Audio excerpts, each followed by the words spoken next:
Pois bem, meu querido companheiro Aloysio Mercadante, você faz parte dessa história. A Marta Suplicy faz parte dessa história.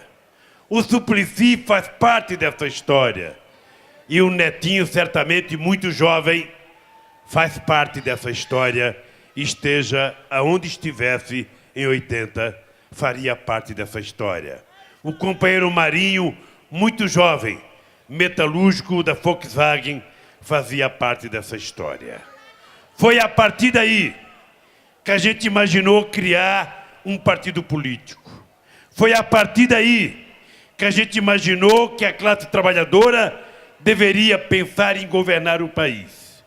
Eu não tinha a convicção, eu não tinha a certeza de que em tão pouco tempo, aquele torneiro mecânico da Villares, aquele presidente do Sindicato dos Metalúrgicos, pudesse chegar à presidência da República desse país. Parecia um sonho inatingível. Parecia uma coisa impossível, porque a política no Brasil era feita para doutores, era feita para engenheiros, era feita para fazendeiros, era feita para empresários, era feita para advogados, não era feita para torneiro mecânico, para soldador, para ferramenteiro. Nós apenas tínhamos conquistado o direito de bater palma para a elite que governava este país. Pois bem, companheiros e companheiras, no ato de maior ousadia que a classe operária brasileira teve, no ato de maior ousadia que o movimento social brasileiro teve, depois de perder 3 eleições, em 2002, vocês me elegeram presidente da República Federativa deste país. Eu e Marisa muitas vezes conversávamos e eu ficava, Aloysio, inquieto. Marta e Netinho, quantas incertezas eu tinha se seria possível ou não que um mero operário metalúrgico do ABC pudesse sentar na cadeira que tinha sentado Getúlio Vargas, Juscelino Kubitschek e tantas outras pessoas importantes ou não importantes, e que a gente pudesse dar conta do recado.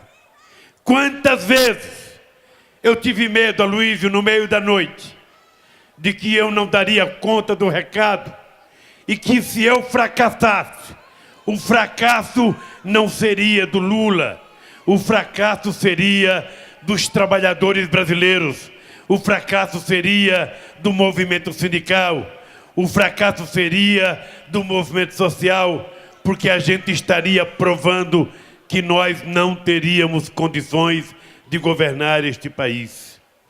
E cada vez que eu acordava no meio da noite com medo, eu levantava com vontade de fazer aquilo que eu considerava impossível. E eu dizia todo dia, eu tenho que acertar, eu tenho que fazer mais, eu não posso errar, eu preciso levantar a cabeça e fazer cada vez mais, trabalhar cada vez mais e fazer mais do que eles, e ficava olhando o que eles tinham feito. E eu falava, pobres, coitados, eles que são doutores não sabem que eu, embora não seja doutor, eu tenho uma coisa que eles não têm, que é a capacidade do sentimento, de conversar com a alma, com o coração e com a consciência desse povo e fazer aquilo que o povo precisa que seja feito. Passado 8 anos,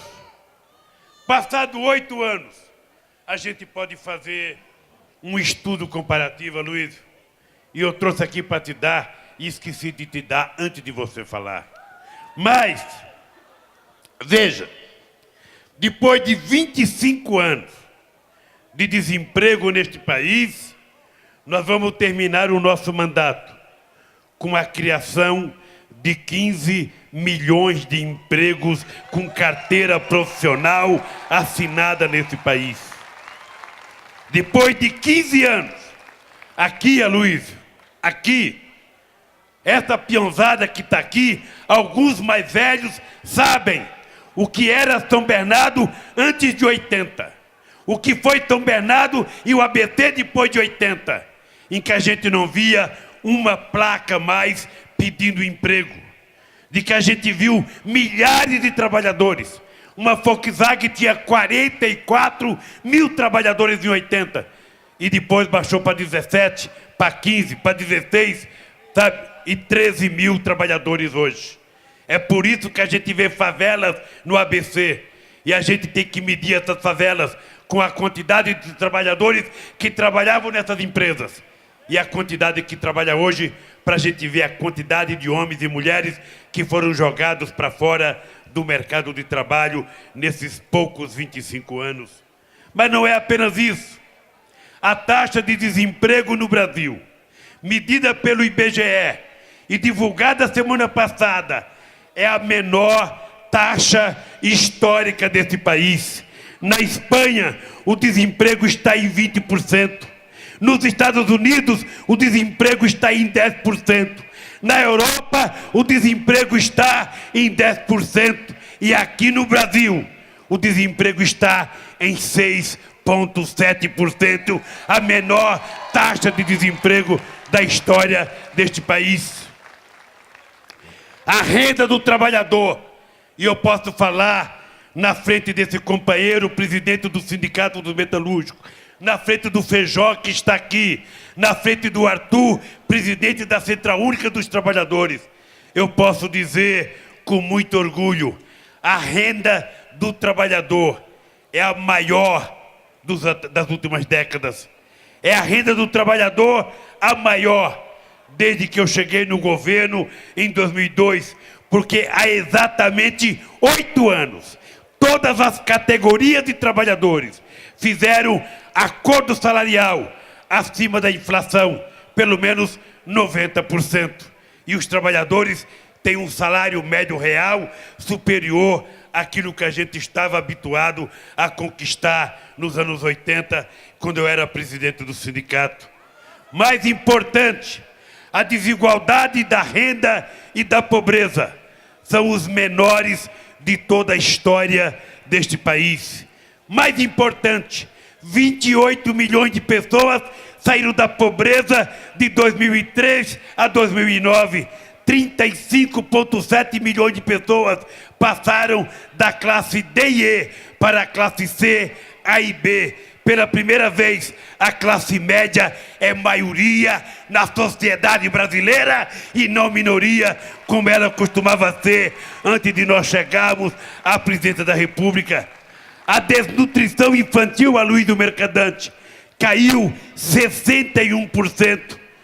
E de 12,5% para 4% das crianças abaixo de 5 anos de idade. Mais importante, o salário mínimo real é o maior dos últimos 40 anos neste país. Mais importante, pela primeira vez na história do Brasil, os trabalhadores com carteira assinada são maioria diante dos trabalhadores informais sem carteira profissional assinada. Porque nós dissemos para ele que nós aprendemos a conquistar direito. E esse direito nós queremos levar para todos os brasileiros. Mais importante, Aloysio Mercadante, pela primeira vez, nós temos mais trabalhadores na Previdência Social do que fora da Previdência Social. Mais importante ainda, pela primeira vez, em 8 anos, nós criamos, veja que coisa, Aloysio, e você me ajudou nisso muito. A Marta me ajudou, Netinho me ajudou, Marília me ajudou e vocês me ajudaram. Eu sou o único presidente do Brasil que não tive diploma universitário.